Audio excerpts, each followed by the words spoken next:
السلام علیکم ورحمۃ اللہ وبرکاتہ۔ الحمد للہ رب العالمین والصلاة والسلام علی رسولہ الکریم وعلی آلہ واصحابہ اجمعین، اما بعد فاعوذ باللہ من الشیطان الرجیم، بسم اللہ الرحمن الرحیم۔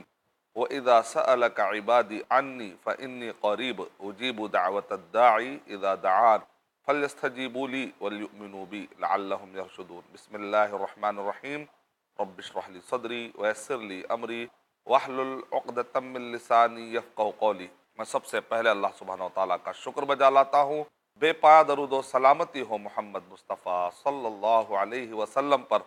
الحمدللہ گزشتہ 29 ایپیسوڈ سے میں آپ کے سامنے رمضان المبارک سے متعلق ایمان کے 6 ارکان، اسلام کے 5 ارکان، قرآن مجید کی حفاظت، لا الہ الا اللہ کا معنی اور مطلب، شروط اور رمضان المبارک کے مسائل، کن پر روزہ فرض ہے، کن پر روزہ فرض نہیں ہے، اس کے میں نے آپ کو 10 پوائنٹ بتائے تھے، اور روزہ کب ٹوٹتا ہے اور کب نہیں ٹوٹتا ہے اس کے میں نے آپ کے سامنے 10 پوائنٹ بتائے تھے۔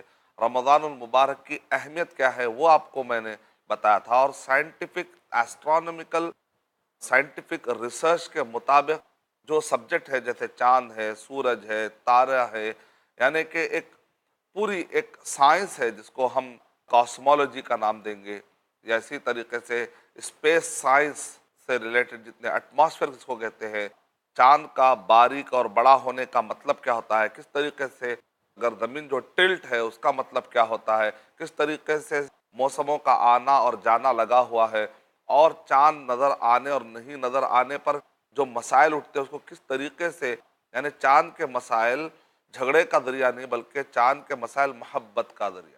ان سارے مسائل پر الحمدللہ گفتگو کرنے کی میں نے سعادت حاصل کی گزشتہ 29 ایپیسوڈ میں، اور آج انشاءاللہ چونکہ یہ ہمارا 30واں اور آخری ایپیسوڈ رہے گا انشاءاللہ، تو میں چاہتا ہوں کہ دعا کے بارے میں کچھ آپ کے سامنے عرض کرنے کی سعادت حاصل کروں کہ دعا ایک انسان کا وہ ہتھیار ہے کہ جو آخری تیر جس کو کہتے ہیں، یعنی آخری ہتھیار، اب جس کے بعد ایک آدمی پوری کوشش کر لیتا ہے مسئلہ حل نہیں ہوتا ہے، تو یہ پہلا اور آخری ہتھیار ہے۔ جیسا کہ نوح علیہ السلام کے کشتی کے بارے میں قرآن مجید میں جو آیا، بسم اللہ مجریہا و مرساہا، دعا انسان کے لیے پہلا، درمیان میں، آخری میں ہمیشہ اس کی ہمیں ضرورت ہوتی ہے۔ جیسا کہ نوح علیہ السلام کے واقعے میں قرآن مجید میں سورہ ہود میں بتایا گیا، بسم اللہ مجریہا و مرساہا، کہ کشتی کے شروع ہونے میں اور کشتی کے پہنچنے میں ہر جگہ پر اللہ ہی کا ذکر ہے اور اللہ ہی کے خاطر ہوتا ہے۔ دعا کا مطلب یہ ہے کہ بندہ اللہ سبحانہ و تعالیٰ سے مانگتا ہے، یعنی دعا کا مطلب یہ ہوتا ہے کہ اللہ میں محتاج ہوں اور تو ہی دینے والا ہے۔ یہ اتنی اونچی عبادت ہے، یہ اتنی اونچی بات ہے جس میں بندہ اپنے آپ کو گراتا اور اللہ کا مرتبہ بلند کرتا ہے۔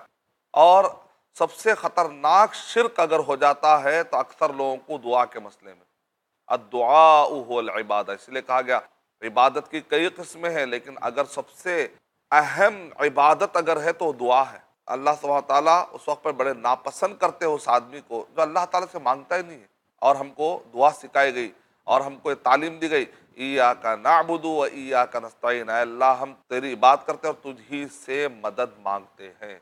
مطلب یہ کہ اللہ کے علاوہ کسی اور سے مدد مانگنا جائز نہیں ہے۔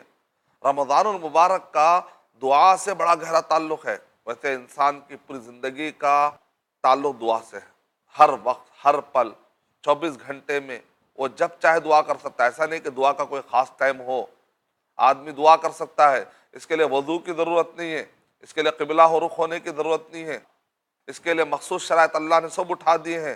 آدمی جب دعا کرتا ہے، پکارتا ہے، تو یقیناً دعا کے لیے کچھ بیسک شرائط ہیں کہ آدمی شرک نہ کرے، آدمی حرام کمائی کھا کر دعا نہ کرے، کسی کو ناراض کر کے، رشتہ داریاں توڑ کر اللہ سبحانہ و تعالیٰ کی نافرمانی والی چیزیں نہ مانگے۔ یہ تو اپنی جگہ پر ہے، لیکن وہ کنڈیشن جو ایک رکاوٹ ہو، وہ کنڈیشن جو کہ ایک آداب کے طور پر بتائی جاتی ہے جس سے کہ ایک انسان کو رکاوٹ پیدا ہو، اس ٹائپ کی کنڈیشنز نہیں ہے۔ اس دعا کو مزید بڑھانے والی، اس دعا کو مزید پاورفل بنانے والے کنڈیشنز ہیں۔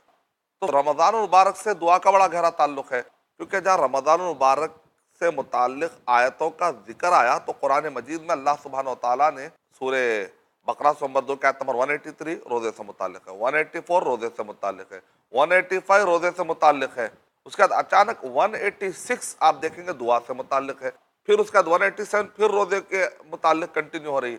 کیا مطلب ہے اس کا؟ مطلب یہ ہے کہ رمضان المبارک میں دعا کی بڑی اہمیت ہے، آپ کتنے بھی روزہ رکھ لیجئے، لیکن اللہ تعالیٰ اگر قبول نہیں کیا ہو تو آپ کو قبول کرنے کے لیے بھی دعا چاہیے، رمضان المبارک تک پہنچنے کے لیے بھی آپ کو دعائیں کرنی چاہیے۔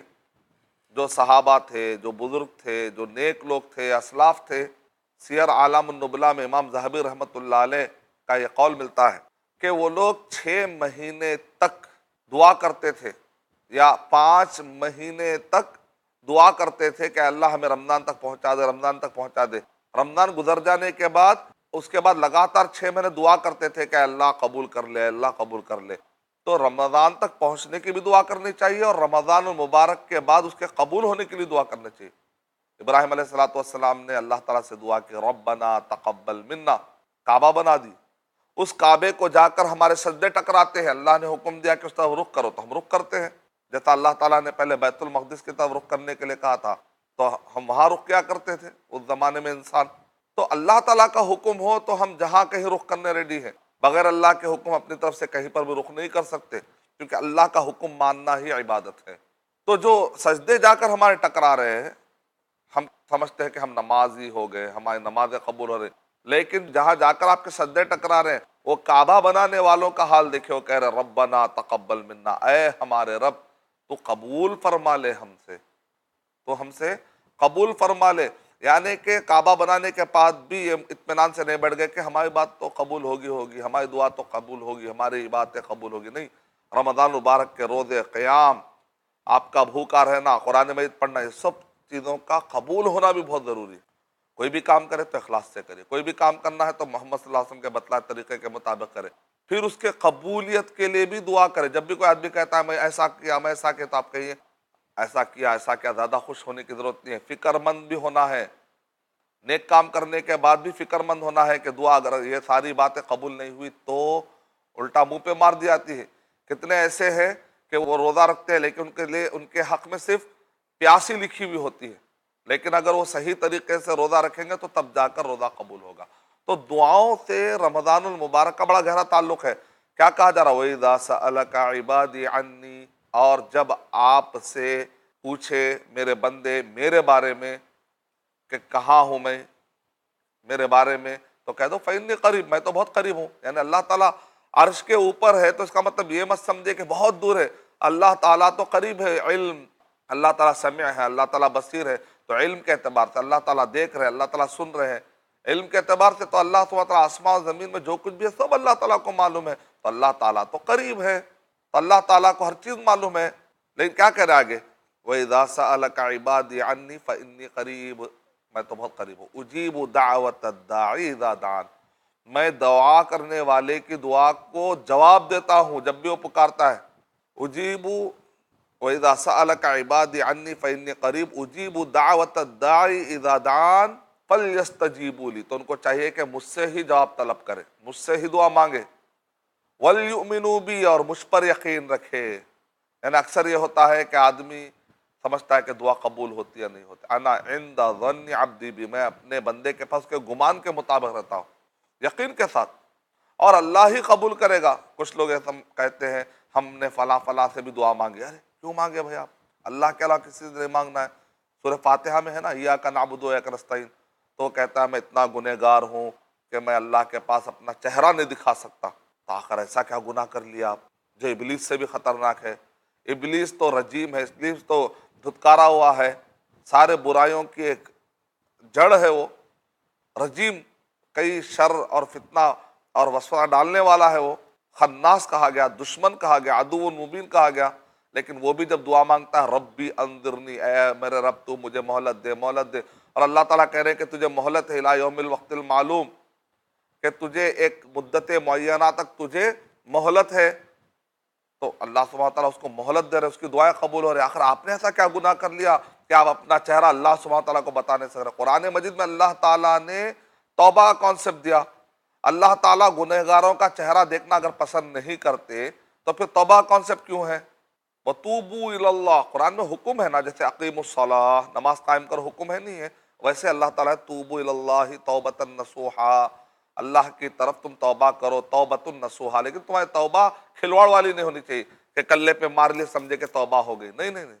توبہ کا مطلب یہ ہے کہ آپ اعتراف کریں جو کچھ بھی ہوا ہے کہ اب سے میں نہیں کروں گا، اپنے گناہ کا اعتراف، آگے پکا عزم کرے کہ میں ایسا نہیں کروں گا، جو کچھ ہوا اس کے لیے معافی مانگے، اور اگر وہ حقوق العباد ہے، لوگوں کا کوئی حق دینا ہے تو ان کا حق دے دے، کسی کوئی آدمی تکلیف میں تو اس سے آ کر معافی مانگ لے، اور آگے اچھے سے اچھے عمل کرنے کی طرف لگ جائے۔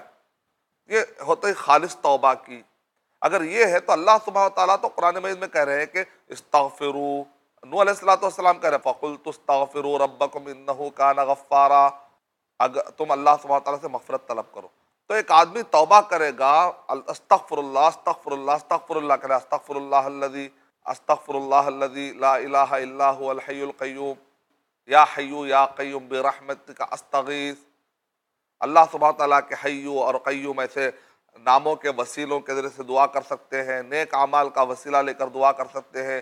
کوئی حج کو جا رہے تو آپ ان کو بول سکتے ہیں کہ مجھے دعاؤں میں یاد رکھو، لیکن عادت نہیں بنانی چاہیے، کیونکہ اسلام میں مانگنا بہت برا سمجھا گیا ہے۔ اگر کوئی زندہ آدمی کہیں ظاہر بات حج کو جا رہا ہے تو ایسے وقت پر آپ اس سے کہہ سکتے ہیں بھائی میرے دعاؤں میں یاد رکھیے، پھر آپ اسے کہتے ہیں اللہ فلاں کی دعا میرے حق میں قبول فرمائے، اللہ جو کچھ بھی نیک عمل ہوا ہے میری زندگی میں اس کے بدلے میں آج کی مصیبت ٹال دیجیے، جیسا کہ غار والوں نے اپنے اپنے نیک اعمال کے وسیلے سے دعا کی، فائدہ ہوا۔ یا نیک ناموں کا وسیلہ، اچھے ناموں کا وسیلہ، اللہ تعالیٰ کے اچھے ناموں کا وسیلہ لے کر آپ پکارتے ہیں تو اس کے ذریعے سے بھی دعائیں قبول ہوتی ہیں۔ یا حیو یا قیوم برحمتک استغیث، تو استغفر اللہ ہے، یا اللہ تعالیٰ سے مدد مانگنا ہے، یا اللہ تعالیٰ سے پناہ مانگنا ہے۔ تو پناہ مانگنے کا مسئلہ ہو یا اللہ تعالیٰ سے مصیبت میں مدد مانگنے کا مسئلہ ہو یا مغفرت مانگنے کا ہو، تو اللہ تعالیٰ نے کانسیپٹ دیا۔ اگر اللہ تعالیٰ گنہگاروں کو دیکھنا پسند نہیں کرتے اور آپ اس سے اللہ تعالیٰ میرے گنہگار چہرے کو کہاں سے دیکھیں گے، لہذا میں دوسروں سے مانگوں گا، تو یہ تو اور ایک گناہ ہوا، یہ تو اور ایک غلطی ہوئی۔ لوگوں کے پاس استغفر اللہ کا کانسیپٹ بھی کلیئر نہیں ہے۔ اسلام میں کچھ بھی چیز کرے تو اس کے بعد اگر معافی مانگے تو اللہ تعالیٰ معاف کرتا ہے نہیں کرتا؟ تو اللہ تعالیٰ تو معاف کرنے کا وعدہ کیا ہے، فَيَغْفِرُ لِمَن يَشَاءُ، کہ اللہ سبحانہ و تعالیٰ وَيَغْفِرُ مَا دُونَ ذَلِكَ لِمَن يَشَاءُ، کہ اللہ سبحانہ تعالیٰ جس کو چاہتے ہیں معاف کر دیتے ہیں۔ اب اللہ تعالیٰ کس کو چاہتے ہیں کس کو نہیں چاہتے اللہ تعالیٰ ہی بہتر جانتے ہیں۔ تو ٹھیک ہے اللہ سبحانہ و تعالیٰ معاف کرتے ہیں، تو نہیں اللہ تعالیٰ معاف تو کرتے ہیں نا، معاف کرنے کی صفت ہے نا، اللہ غفور ہے نا، ہاں ہاں غفور ہے، جی بتائیے۔ تو کہتے ہیں کہ میں ایسا ارادہ کرتا ہوں کہ ویکینڈ میں گناہ کروں پھر پیر سے میں اچھا ہو جاؤں، پھر میں گناہ کروں پھر میں اچھا ہو جاؤں، تو میں پلاننگ کرتا ہوں کہ میں 1-2 دن جو ہے برائی کروں گا پھر اس کے بعد 5 دن اچھا رہوں گا۔ اللہ سے مغفرت مانگنا سولوشن ہے، کوئی اسٹریٹجی نہیں ہے، کوئی پلاننگ نہیں ہے۔ مثال کے طور پہ آپ کے پاس ایک ایڈورٹائزمنٹ آتا ہے کہ اگر آپ برنال لگا لیں گے، اگر آپ کی انگلی جل گئی تو کیا کرنا، برنال لگا لینا، تو آپ کو مرہم لگانے سے آپ کی انگلی جو جل گئی ہے تھوڑا سا اس کے اندر ٹھنڈک آ جائے گی، آپ جو انگلی جلی ہے اس کی وجہ سے آپ کو تکلیف نہیں ہوگی۔ اب یہ ایڈورٹائز آپ نے سن لیا اور اس کے بعد آپ کیا کرتے ہیں، گھر میں برنال ہے اور گھر میں مرہم ہے، تو کیا آپ جا کر آپ کی انگلی آگ میں ڈالیں گے برنال لگائیں گے، آگ میں انگلی ڈال کے برنال لگائیں گے؟ ایسا مطلب نہیں ہے۔ اگر آگ میں آپ کی انگلی جل جائے تو برنال لگا لو بیٹا، اس کا مطلب یہ نہیں ہے کہ گھر میں برنال ہے تو روزانہ آپ انگلی جلا رہے۔ اگر آپ سے گناہ ہو گئے، انسان ہونے کے ناطے گناہ ہوتے ہیں، غلطیاں ہوتے ہیں، تو معافی مانگ لیا کرو۔ تو اسلام میں معافی کا کانسیپٹ یہ ہے، ایسا نہیں ہے کہ چونکہ اسلام میں معافی کا کانسیپٹ ہے، غفور ہے، لہذا میں نماز نہیں پڑھوں گا، لہذا میں روزہ نہیں رکھوں گا، لہذا میں اپنی زندگی جیسے چاہے گزاروں گا، تو نہیں۔ تو دعا کے اندر استغفر اللہ ایک بہت اہم کانسیپٹ ہے، لیکن کم علمی اور غلط فہمی کی وجہ سے ہم نے استغفر اللہ کو بھی مذاق بنا دیا۔ تو جو قوم اللہ تعالیٰ نے جو نعمتیں دی اس کا بھی اگر مذاق اڑاتی ہے تو بنی اسرائیل کا واقعہ ہو گیا۔ بنی اسرائیل سے کہا گیا ٹھیک ہے اب تم کو میں معاف کرتا ہوں، تو چلو قولوا حطۃ کہو تم۔ حطۃ کا معنی اس زمانے میں مطلب ہے کہ گرا، یعنی کہ ہمارے گناہ کو گرا دے، تو انہوں نے کیا کہ اس میں مذاق کیا، حنطۃ حنطۃ حنطۃ، کیا کہا، گیہوں کا دانہ گیہوں کا دانہ، یعنی کہ یہ تو تکبر والی قوم کی اور ہلاک ہونے والی قوم کی، اللہ جن پر ناراض ہوتا، نبیوں کو مذاق اڑانے والی غیر سنجیدہ قوم کی علامت ہے کہ ان کو ایک چیز مدد کی جا رہی ہے اور اس مدد کے موقع پر وہ لوگ مدد کرنے والے کا الٹا مذاق اڑا رہے ہیں۔ تو اسلام میں استغفر اللہ کہنے کا، توبہ کا کانسیپٹ ہے، لیکن اس کو بھی ہم نے مذاق بنایا ہے، اور اس کو چلو بعد میں معاف کر دے گا اللہ تعالیٰ، زندگی بھر نماز نہیں پڑھیں گے، ریٹائرمنٹ کے وقت پر دیکھ لیں گے۔ تو یہ کانسیپٹ سے بھی دماغ سے نکالنا ہے۔ استغفر اللہ ہو، توبہ کرنے کا معاملہ ہو، اللہ سے دعا کرنا۔ اگر ایک آدمی اللہ سے دعا نہیں کرتا، مطلب اکلا کہ وہ تکبر میں، کیونکہ وہ کہہ رہا میں جی لوں گا، میں مسئلے حل کر لوں گا، اللہ تیری مجھے کوئی مدد کی ضرورت نہیں۔ انبیاء کرام اتنے بڑے بڑے پائس، اتنے متقی تھے، لیکن کبھی بھی وہ دعا سے خالی نہیں، موقع موقع سے دعائیں، موقع موقع سے دعائیں۔ جنگ بدر اللہ ہی کے لیے تو لڑنے جا رہے، تو اللہ کی مدد تو آئے گی نا۔ کئی لوگ کہتے ہیں بھائی ہم تو اللہ کا کام ہی کر رہے ہیں، دین کا کام کر رہے ہیں رات دن، ہم کیا تھوڑے ہی گناہ کر رہے ہیں؟ تو اللہ تعالیٰ کو نہیں معلوم کہ ہمارے مسائل کیا ہے؟ تو اللہ تعالیٰ خود ہمارے مسائل جاننا، ہماری مدد کر دینا۔ بھائی ایک منٹ، اللہ تعالیٰ کو یہ بھی ادا پسند ہے کہ آپ اپنے مسائل اللہ کو بتائیں۔ اللہ کو معلوم ہے آپ کے مسائل کیا ہے، اللہ تعالیٰ کو غیب نہیں معلوم، معلوم ہے۔ لیکن بندہ جب ہاتھ اٹھا کر گڑ گڑا کر پہلے پڑھتا الحمدللہ رب العالمین، پھر اس کا درود پڑھتا ہے، درود ابراہیم، اللہم صلی علی محمد وعلی آل محمد کما صلیت علی ابراہیم وعلی آل ابراہیم انک حمید مجید، اللہم بارک علی محمد وعلی آل محمد کما بارکت علی ابراہیم وعلی آل ابراہیم انک حمید مجید۔ اس کے بعد دعائیں مانگتا ہے، اور اس کے بعد آخری میں پھر درود پڑھتا ہے۔ اب یہ دعا مانگنے کے جو دوران وہ کوئی نافرمانی والی دعا ہے، اللہ تو اگر مجھے کامیابی دے گا تو میں خوشی میں جا کر ایک فلم دیکھوں گا، ایک فحاشی والی فلم دیکھوں گا، ایک ناچ گانے والی، تباہ کر دینے والی، اخلاق تباہ کر دینے والی فلم دیکھوں گا، تو ظاہر بات ہے ایسی کوئی دعا نہیں کرتا، لیکن اس سے ملتے جلتے بہت ساری دعائیں کرتے ہیں، جیسے اے اللہ میں فلاں آدمی کو مارنے جا رہا تھا تو طاقت دے۔ تو آپ کسی پر ظلم کریں گے، اتیاچار کریں گے، تو ظاہر بات ہے کہ آپ اللہ تعالیٰ آپ کی مدد کریں گے؟ اگر آپ ظالم ہیں اور آپ دعا کر رہے ہیں تو کیا آپ کی دعا قبول ہو جائے گی؟ اگر کوئی کسی کو بد دعا دے رہا ہے، لعنت بھیج رہا ہے جبکہ وہ اس کا مستحق نہیں ہے، تو یہ دعا آسمان میں آ کے واپس آ کے الٹا اس پر گرے گی۔ اللہ تعالیٰ انصاف کرنے والے ہیں۔ تو دعا میں ایسی کوئی چیز نہیں ماننا چاہیے جس کی وجہ سے اللہ تعالیٰ کی نافرمانی لازم آ جائے، اور دعا کرتے وقت پر گڑ گڑا کر۔ ابن قیم رحمۃ اللہ علیہ کہہ رہے ہیں تضرع اور انکساری سے گڑ گڑا کر، اے اللہ، یعنی کہ اے اللہ میں تیرا محتاج بندہ ہوں، اگر تو میرا یہ کام نہیں کرے گا تو پھر میں کہاں جاؤں گا؟ یعنی کہ تصور پیدا ہو کہ اللہ کے علاوہ کوئی کر ہی نہیں سکتا ہے۔ وہ کہتے تضرع، انکساری، گڑ گڑا کر، جیسا کہ آپ کو یقین ہوتا ہے تو آپ کے ابا سے آپ کیسا مانگتے ہیں، تو ویسا یقین سے آپ کو اس سے بھی زیادہ یقین ہونا چاہیے، اور آپ اللہ تعالیٰ سے مانگتے ہیں۔ ابن قیم رحمۃ اللہ علیہ کہہ رہے ہیں کہ تضرع اور انکساری اور عاجزی سے دعا مانگتا ہے بندہ اپنی عبدیت کا، ایسا نہیں کہ غافل دعا ہے، کھجا رہے ہیں، سامنے والا کہہ رہا ہے دعا اور آپ کہہ رہے ہیں آمین آمین آمین۔ میرے پیٹ میں کیا درد ہے مجھے معلوم ہے، تو آپ اپنی دعا کریے، آپ اپنی دعا کیوں نہیں کر رہے؟ پیٹ میں درد آپ کو ہے، کسی اور سے کہہ رہے ہیں کہ بھائی آپ دوا لو، ان کے جو مسائل ہے وہ ذکر کریں گے۔ امام صاحب کے مسائل، ان کے گھر میں ہو سکتا ہے اس دن کھانے کا پرابلم ہوگا، اور آپ کو کھانا زیادہ کھا لینے کا پرابلم ہوگا، اور آپ کو ہضم نہیں ہونے کا پرابلم ہوگا، اور کوئی بھی چیز کھانے کے بعد وہ کھانا آپ کے لیے ہو سکتا ہے بعض ہوتا نا زیادہ کھا لیں گے تو الٹا اور ان کے لیے طبیعت بگڑنے کا سبب بن جاتا ہے۔ کچھ لوگ نہیں کھانے کا، ٹائم پہ کھانا نہیں ملنے کا پرابلم ہوتا ہے۔ کس کو کیا پرابلم ہے؟ آپ گڑ گڑا کر دعا مانگیے، اور آپ غافل، اکثر ہوتا ہے امام صاحب دعا کر رہے ہیں تو کیا ان کو آمین کریں، کس بارے میں آمین کریں، ان کو معلوم بھی نہیں، عربی بھی نہیں آتا ان کو، مطلب کیا ہے؟ غافل دل سے، ان کا مزاج، ان کے پاس تصور نہیں ہے کہ کس سے مانگ رہے ہیں۔ یہ پوری کائنات اللہ سبحانہ و تعالیٰ نے جو بنائی ہے، وہ کائنات، وہ ہمالیہ پہاڑ، وہ بڑے بڑے گیلیکسیز کو پیدا کرنے والے اللہ سبحانہ و تعالیٰ سے مانگ رہے ہیں، تو آپ کے مسائل تو چھوٹے ہیں نا۔ اللہ تعالیٰ بادلوں کو پلٹ دیتے تو آپ کے حالات تو ایسے ہی ختم ہو جائیں گے۔ بڑے بڑے دنیا میں انقلابات، بڑے بڑے دنیا کے اندر موسموں کی تبدیلی آ رہی، تو آپ کے حالات پلٹنے کتنی دیر؟ اسی لیے کہا گیا اگر کوئی آدمی یہ فیل کرے کہ اس کے حالات بہت خراب ہو رہے ہیں، تو علماء کرام کہہ رہے ہیں اس کے لیے سب سے ایفیکٹو دعا کیا ہے؟ لا حول ولا قوت الا باللہ۔ یقین مانیے نوکری نہیں مل رہی، یقین مانیے تہجد بہت ہی پاورفل اور فاسٹ طریقہ ہے۔ رات میں اٹھ کے آپ دعا مانگتے ہیں، اللہ کو رحم آتا ہے، بہت فاسٹ آپ کے رزق کا آپ کے سیلری کا انتظام ہو جائے گا انشاءاللہ۔ لا حول ولا قوت الا باللہ۔ اور اللہم انی اعوذ بک من جہد البلاء و درک الشقاء و سوء القضاء و شماتۃ الاعداء۔ اس کا معنی سمجھ جائیں گے تو آپ پہلی فرصت میں اس دعا کو یاد کریں گے۔ صحیح بخاری کے اندر ہے، نبی اکرم صلی اللہ علیہ وسلم نے ارشاد فرمایا پناہ مانگو ان سب چیزوں سے، اللہم انی اعوذ بک من جہد البلاء، سخت مصیبتوں سے اللہ میں پناہ مانگتا ہوں، سخت مصیبتوں سے پناہ مانگ کر تیری پناہ میں آتا ہوں، ودرک الشقاء نحوست سے، وسوء القضاء بری تقدیر سے، وشماتۃ الاعداء یہ چوتھا پوائنٹ، دشمن کو ہنسی کا موقع ملنے سے بھی پناہ مانگ۔ کتنی اہم دعا ہے۔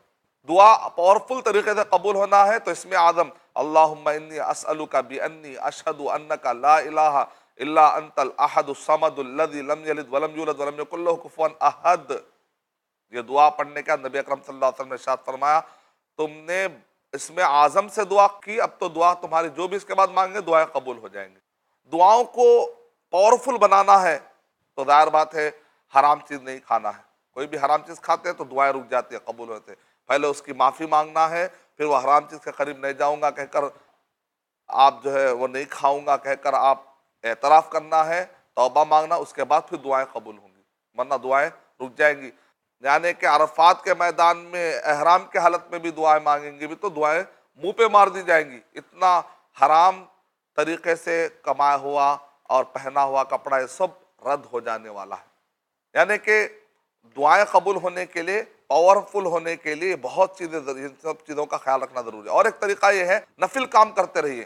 مثال کے طور پہ کہیں پر دعویٰ سینٹر میں کہیں بیان ہو رہا ہے، بھائی تھوڑے ہینڈ بل میں بھی بانٹ دیتا ہوں۔ ایک جگہ پر مجھ سے پوچھے لوگ، شیخ ہم جو ہینڈ بل بانٹتے ہیں یا کبھی پارکنگ میں ٹھہرتے ہیں، بیانوں میں جب کنڈکٹ کرتے ہیں تو مخرج صاحب تو اسٹیج پر ٹھہرتے ہیں، لوگ سب ان کو واہ واہ کرتے ہیں، لیکن جو پارکنگ میں ٹھہرا ہوا ہے یہ پورے پروگرام کو کامیاب بنانے کے لیے 1000 یا 100 200 والنٹیئر جو محنت کرتے ہیں، ان کی کیا فضیلت ہے؟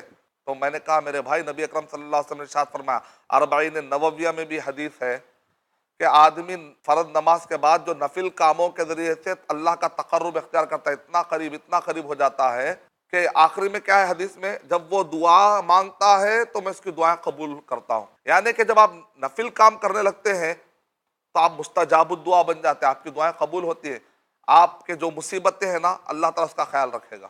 شیخ بن باز رحمۃ اللہ علیہ کے پاس ایک آدمی آیا، آ کر اس نے کہا کہ میں بہت بیمار رہنے لگتا ہوں، کیا کروں؟ شیخ بن باز رحمۃ اللہ نے کہا دعوت کے کام میں لگ جاؤ۔ ایک آدمی نے آ کر کہا میرے بزنس میں کافی نقصان ہوتا ہے، میں کیا کروں؟ شیخ بن باز رحمۃ اللہ نے کہا دعوتی کام میں لگ جاؤ، کیونکہ جب آدمی دعوتی کام کرتا ہے تو کس کا خیال کر رہا ہے؟ اللہ کے دین کا خیال کر رہا ہے۔ ان تنصر اللہ ینصرکم، اگر تم اللہ کی مدد کرو گے تو اللہ تمہاری مدد کرے گا۔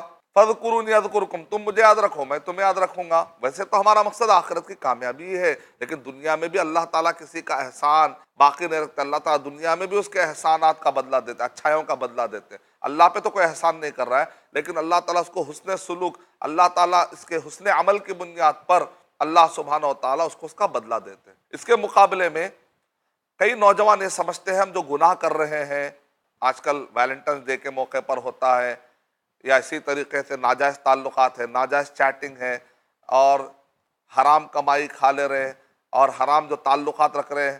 آپ کو معلوم ہے یہ سب جو بھی کبیرہ گناہ ہوتا ہے، حرام کام ہوتا ہے، نماز چھوڑ دینا ہے، ماں باپ کی نافرمانی ہے، جتنے بھی قسم کے حرام کام ہوتے ہیں، ناچ گانے، جب بھی آدمی حرام کے قریب ہوتا ہے اس کا نقصان کیا ہوتا ہے جانتے ہیں؟ اس کا سیدھا اثر اکنامک پہ پڑتا ہے۔ یعنی بندہ جب گناہ کرتا ہے تو اللہ سبحانہ و تعالیٰ اس سے رحمت روک لیتے ہیں۔ اسی لیے نوح علیہ السلام نے کیا کہا؟ فَقُلْتُ اسْتَغْفِرُوا رَبَّكُمْ، تم اللہ تعالیٰ سے مغفرت طلب کرو، إِنَّهُ كَانَ غَفَّارًا، وہ معاف کرنے والا ہے۔ يُرْسِلِ السَّمَاءَ عَلَيْكُمْ مِدْرَارًا، حسن بصری رحمۃ اللہ علیہ کے پاس آ کر لوگ کہتے ہیں بارش نہیں ہو رہی ہے، کہا استغفر اللہ کہو، رکی ہوئی بارش برس پڑے گی۔ بچے نہیں ہو رہے، استغفر اللہ کہو۔ کھیتی باڑی برابر نہیں ہے، استغفر اللہ کہو۔ یعنی کہ استغفر اللہ یوں سمجھیے کہ آپ اللہ تعالیٰ سے جب معافی مانگتے ہیں، دعا کرتے ہیں، یہ آپ کے لائف میں جیسا گاڑی چلاتے چلاتے آوازیں آنا شروع ہو جاتی ہے تو آپ کیا کرتے ہیں؟ آئل ڈالتے ہیں تو آپ کی لائف اسموتھ ہو جاتی ہے۔ تو یہ دعائیں، استغفر اللہ، یہ سارے جو آپ تسبیحات پڑھتے ہیں نا، یوں سمجھیے کہ آپ کے لائف میں جو گڑبڑ شروع ہوتی ہے، پرابلم شروع ہو جاتے ہیں، اس کو واپس آپ کے ہاتھ میں کنٹرولنگ پاور آنا ہے، واپس آپ کی لائف کنٹرول ہونا ہے، تو پھر یہ تسبیحات، یہ دعائیں، یہ بہت اہم عبادت ہے، یہ آپ کے پوری لائف کو سیٹل ڈاؤن کر دیں گے انشاءاللہ۔ آئیے ہم سب مل کر دعا کرتے ہیں کہ ہم اللہ سبحانہ و تعالیٰ ہی سے مانگیں گے، اللہ سبحانہ و تعالیٰ کہ اللہ ہم کسی سے نہیں مانگیں گے، اور پورے آداب حسن المسلم ایک بک ہے، اس کتاب کو آپ خرید لیجئے اور اس کے اندر جو آداب ہے اس کا خیال کرتے ہوئے پڑھیے، اور یہ دعائیں وقت وقت پر پڑھتے رہیے، تسبیحات کا خیال رکھیے انشاءاللہ۔ یہ ہماری روح کی غذا ہے، روح اگر مضبوط ہو جائے گی تو سکون ملے گا۔ بزدلی کا تعلق روح سے ہے، سکون کا تعلق روح سے ہے، طاقت کا تعلق روح سے ہے۔ ہم صرف جسم کا خیال رکھتے ہیں، جسم کو کھلاتے پلاتے ہیں، روح کو غذا نہیں دیتے ہیں، تو فرائض جو ہے، واجبات جو ہے، صحیح عقیدہ، صحیح عبادات، یہ سب روح کے غذائیں ہیں۔ تسبیحات، دعائیں، ان سب کو ہرگز نیگلیکٹ مت کیجیے انشاءاللہ۔ جسم بھی صحت سے رکھیے، اپنے روح کو بھی صحت سے رکھیے۔ میں اللہ تعالیٰ سے دعا کرتا ہوں کہ اللہ سبحانہ و تعالیٰ ہم سب کو رمضان المبارک کی سعادتوں سے مالا مال توفیق عطا فرمائے، آمین۔ وآخر دعوانا ان الحمد للہ رب العالمین۔ السلام علیکم ورحمۃ اللہ وبرکاتہ۔